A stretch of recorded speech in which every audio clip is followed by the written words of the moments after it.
اللہ کے آخری رسول محمد صلی اللہ علیہ وسلم کی اعلانی نبوت سے قبل ایک ماں اپنے 8 سالہ بیٹے کے ساتھ صحرائے عرب کے پار اپنے ماموں کے گھر جا رہی تھی۔ اچانک چوروں کے ایک گروہ نے حملہ کر کے ان کا سارا سامان لوٹ لیا اور بچے کو لے کر فرار ہو گئے۔ ڈکیتی کے بعد ڈاکوؤں نے اس بچے کو مکہ مکرمہ کے مشہور بازار رکاز میں فروخت کے لیے پیش کیا۔ دوسری طرف مکہ میں سیدتینہ خدیجہ نے اپنے بھتیجے حکیم بن حزام رضی اللہ عنہ سے کہا، میرے پاس ایک عرب نژاد عقلمند غلام لا۔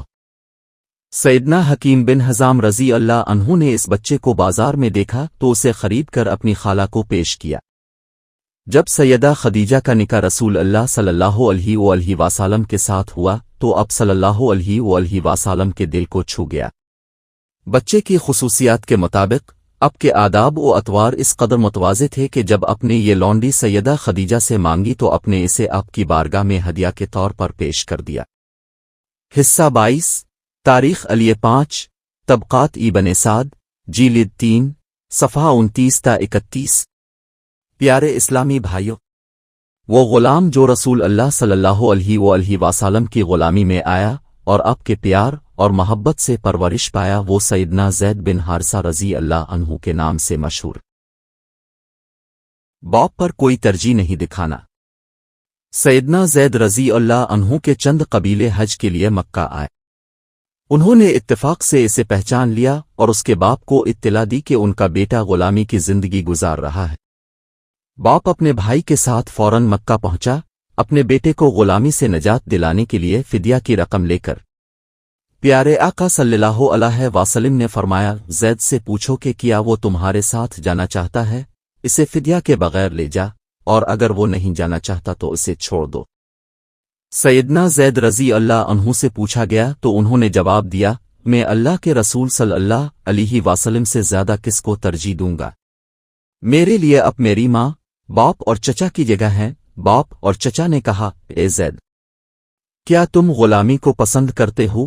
سیدنا زید رضی اللہ عنہ نے جواب دیا، میں اس عظیم ہستی کی صحبت کبھی نہیں چھوڑوں گا۔ سیدنا زید رضی اللہ عنہ کی غیر معمولی محبت و شفقت کو دیکھ کر پیارے آقا صلی اللہ علیہ وسلم نے انہیں آزاد کر دیا اور فرمایا، زید میرا بیٹا۔ سیدنا زید رضی اللہ تعالی عنہ پر یہ عنایتیں دیکھ کر آپ کے والد اور چچا خوش ہوئے اور اطمینان سے واپس لوٹ گئے۔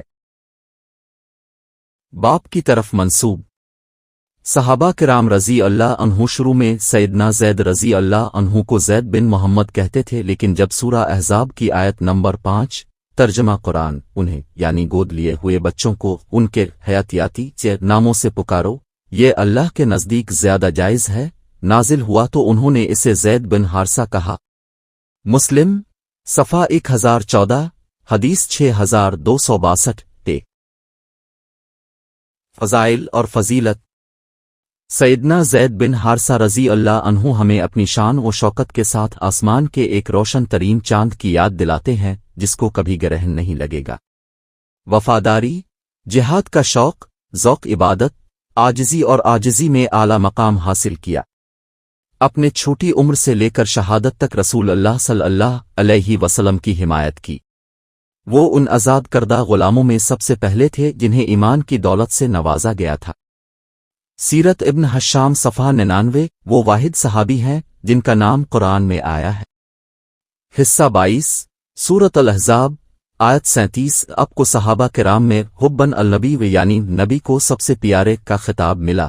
تہذیب الاسماء جلد 1 صفحہ 198 غزوہ بدر کی فتح کی خبر مدینہ تک پہنچانے کے لیے ان کے نام کا اعلان کیا گیا۔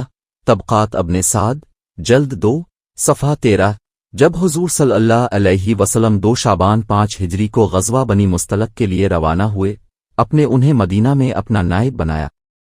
دلائل النبوہ جلد 4 صفحہ 45 7-9 موقعوں پر رسول اللہ صلی اللہ علیہ وسلم نے انہیں مسلح افواج کا سپہ سالار بنا کر بھیجا اور ہر بار کامیابی کا جھنڈا بلند کیا۔ طبقات ابن سعد جلد 3 صفحہ 33 اللہ کی مدد۔ ایک مرتبہ آپ رضی اللہ عنہ سفر پر نکلے تو ایک منافق آپ کے ساتھ تھا۔ ایک کھنڈر پر پہنچ کر منافق نے کہا، ہمیں یہیں آرام کرنا چاہیے۔ وہ دونوں داخل ہوئے اور سیدنا زید رضی اللہ عنہ آرام کرنے لگے۔ یہ دیکھ کر منافق نے اسے رسی سے مضبوطی سے باندھ دیا اور اسے قتل کرنا چاہا۔ سیدنا زید نے اس سے پوچھا، تم مجھے کیوں قتل کرنا چاہتے ہو؟ اس نے کہا، کیونکہ محمد صلی اللہ علیہ وسلم اب سے محبت کرتے ہیں اور میں ان سے بالکل نفرت کرتا ہوں۔ سیدنا زید نے فوراً پکارا، اے اللہ مجھے بچا۔ اچانک منافق کے کانوں میں آواز آئی، تم برباد ہو گئے، اسے مت مارو۔ منافق کھنڈر سے نکلا لیکن اسے کوئی نہ ملا۔ وہ دوبارہ مارنا چاہتا تھا، بہت قریب سے وہی آواز آئی۔ منافق نے ادھر ادھر دیکھا لیکن کوئی نظر نہ آئے۔ اس نے تیسری بار قتل کرنے کا ارادہ کیا، بہت قریب سے وہی آواز سنائی دی۔ منافق باہر نکل آیا۔ اچانک ایک ماہر گھوڑا سوار ہاتھ میں نیزہ لیے نمودار ہوا۔ اس نے نیزہ منافق کے سینے میں گھونپ دیا اور وہ درد سے مر گیا۔ ماہر گھوڑا سوار کھنڈر میں داخل ہوا اور اپنی رسیاں کھولتے ہوئے سیدنا زید رضی اللہ عنہ سے کہا، کیا تم مجھے جانتے ہو؟ میں جبرائیل ہوں۔ تفسیر کبیر، جلد 1، صفحہ 154۔ خلاصہ شہادت۔ اس جنگ میں مسلمانوں کی تعداد 3000 تھی جبکہ رومی سپاہی 1,00,000 تھے۔ آپ رضی اللہ عنہ نے جنگ شروع ہونے سے پہلے کافروں کو اسلام کی دعوت دی۔ انہوں نے تیروں اور تلواروں سے حملے کا جواب دیا۔ یہ منظر دیکھ کر رضی اللہ عنہ گھوڑے سے اترے اور پیدل میدان جنگ میں کود پڑے۔